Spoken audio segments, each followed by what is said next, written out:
Hi friends, inita recipe bootai resa. Items: shunti, onion, chili, tomato, grind malpuna items, tarai, munchi, puli, dasami mente, turmeric powder, coriander seeds. ಈ ಮೂರು ಐಟಮ್ಸ್ನ grind ಮಲ್ದೀಲಿ. ನನ್ನ ಪೂರ items ಪಾಡ್ like ಶುಂಠಿ, onion, tomato, chilli. Add salt.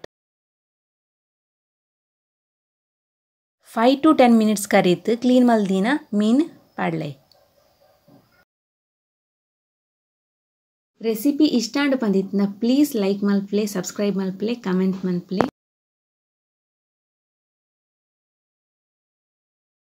ಮೀನ್ ರೇಸ ready to serve. Thank you all for watching my channel.